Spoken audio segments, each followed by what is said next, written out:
सो हाय बच्चों। आज का जो ये नोटिफिकेशन है ये आया है नॉर्दर्न कोल फील्ड लिमिटेड की तरफ से, जिसमें डिप्लोमा वाले जो जितने भी स्टूडेंट्स हैं उनके लिए कुछ पोजीशंस जो हैं वो आई हैं, और भी काफी सारी पोजीशंस हैं। उन सारे चीजों के बारे में हम डिस्कशन करेंगे। जैसे कि आप देख सकते हैं यहाँ पे मेंशन है कि वेरियस पोस्ट जैसे कि HEMM ऑपरेटर्स हो गए ट्रेनी सेगमेंट में, पैरामेडिकल स्टाफ डिफरेंट कैटेगरीज में, और ओवरसियर सिविल मतलब आप तरह से मान लो कि जो जूनियर इंजीनियर होते हैं, साइट वर्कर और सीनियर इंजीनियर के बीच का एक तरह से ब्रिज होते हैं ये। तो यहाँ पर जो पोस्टिंग होने वाली है वो होगी इधर सिंगरौली डिस्ट्रिक्ट ऑफ मध्य प्रदेश या फिर सोनभद्र डिस्ट्रिक्ट ऑफ उत्तर प्रदेश, इसमें जो है आपकी पोस्टिंग रहने वाली है। अब कुछ इंपॉर्टेंट डेट समझ लीजिए। ओपनिंग डेट जो है इस एप्लीकेशन का वो होने जा रहा है 9 अप्रैल सुबह 10 बजे, और लास्ट जो डेट रहने वाली है दैट इज 1 मई 11:59 रात को आप इसको भर सकते हैं। इसमें सीबीटी एग्जाम होने जा रहा है, राइट। और भी जानकारी मैं आपको नीचे देता जाऊंगा। अब बात कर लेते हैं कौन कौन सी पोस्ट या वेकेंसीज है। यहाँ पे टेंटेटिव जो पोस्ट की लिस्ट दी हुई है यहाँ पे बच्चों, तो ये एक तो हो गया ये HEMM ऑपरेटर्स जो ट्रेनी वाली पोजीशन थी, इसमें वेरियस पोजीशंस है। डंपर ऑपरेटर है, ग्रेडर ऑपरेटर है, डोजर ऑपरेटर है, crane operator, payloader operator, surface miner operator. इसमें कुल लगभग 472 वैकेंसीज हैं। इसके अलावा पैरामेडिकल स्टाफ में आ जाता हूं मैं, तो स्टाफ नर्स हो गया, फार्मासिस्ट हो गया, technician dental trainee, physiotherapist trainee, और भी बहुत सी पोजीशंस है इसके अंदर। पैरामेडिकल की बात करूं तो विच इज 75 टोटल वैकेंसी हो गई 75। अब बात करते हैं जो अपने काम की वैकेंसी है। अगर आप सिविल से हो बच्चों और डिप्लोमा आप होल्ड करते हो, तो आपके पास जो सिविल की पोजीशन है, टोटल पोजीशन यहाँ पे 30 है। 30 पोजीशंस रहने वाली हैं बच्चों ओवरसियर सिविल। और इसकी अगर मैं क्वालिफिकेशन की बात करूं तो क्वालिफिकेशन में आपको जो जो चाहिए, हम डायरेक्टली चलते हैं हमारे ओवरसेयर वाली पोजीशन पे।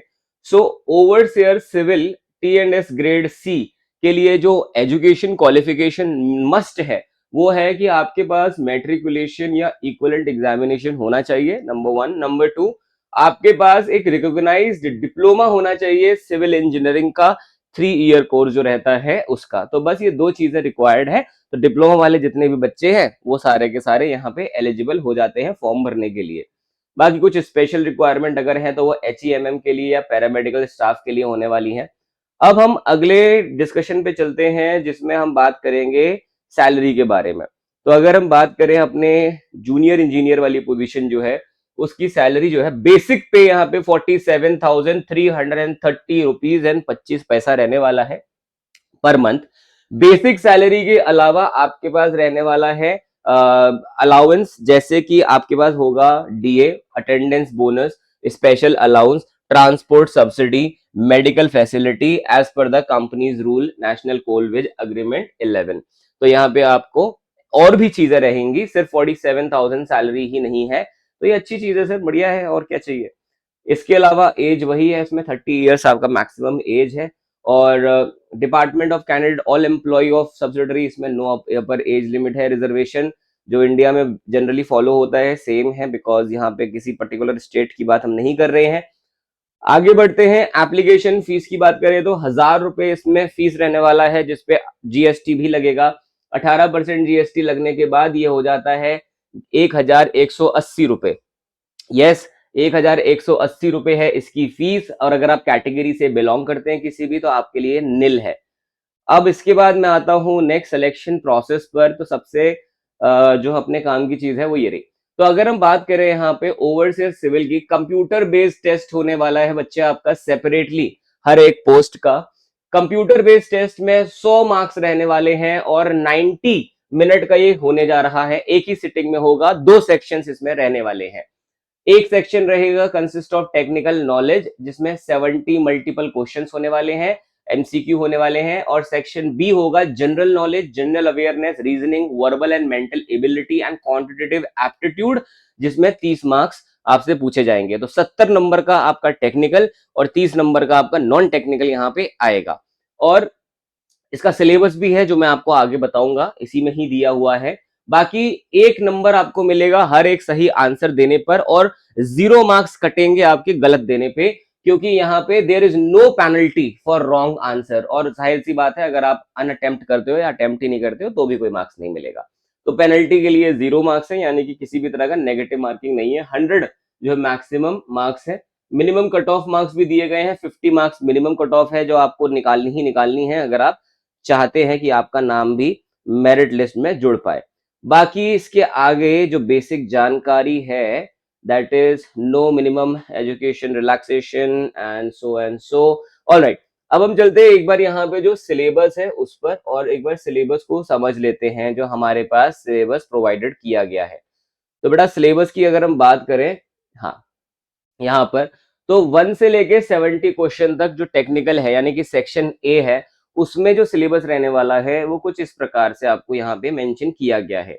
आपसे पूछा जाएगा सिविल इंजीनियरिंग बिल्डिंग मटेरियल, आपसे पूछा जाएगा एस्टिमेशन कॉस्टिंग एंड वैल्यूएशन, आपसे पूछा जाएगा फॉर्मूला सिम्पसन्स रूल, एसी के अंदर ही इन्होंने जोड़ दिया लग रहा है, आपसे पूछा जाएगा सर्वेइंग, आपसे पूछा जाएगा सॉइल मैकेनिक्स। ये पूरा विस्तार से भी दिया हुआ है, मैं अपने टेलीग्राम ग्रुप जोशित सर ऑफिशियल पर इसको शेयर भी कर दूंगा, आप ये पीडीएफ देख सकते हैं।